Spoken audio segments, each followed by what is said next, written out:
You ask Tiger to solve.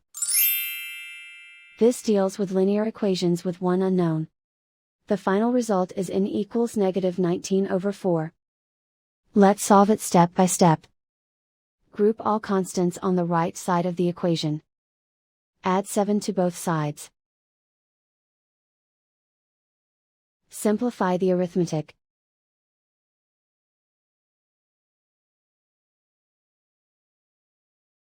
Isolate the n.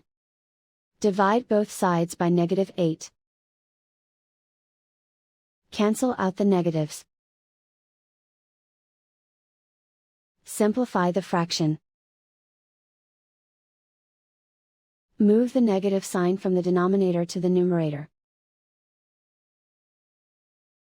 Find the greatest common factor of the numerator and denominator.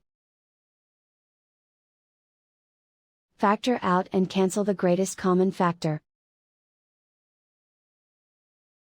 And so the final result is n equals -19/4.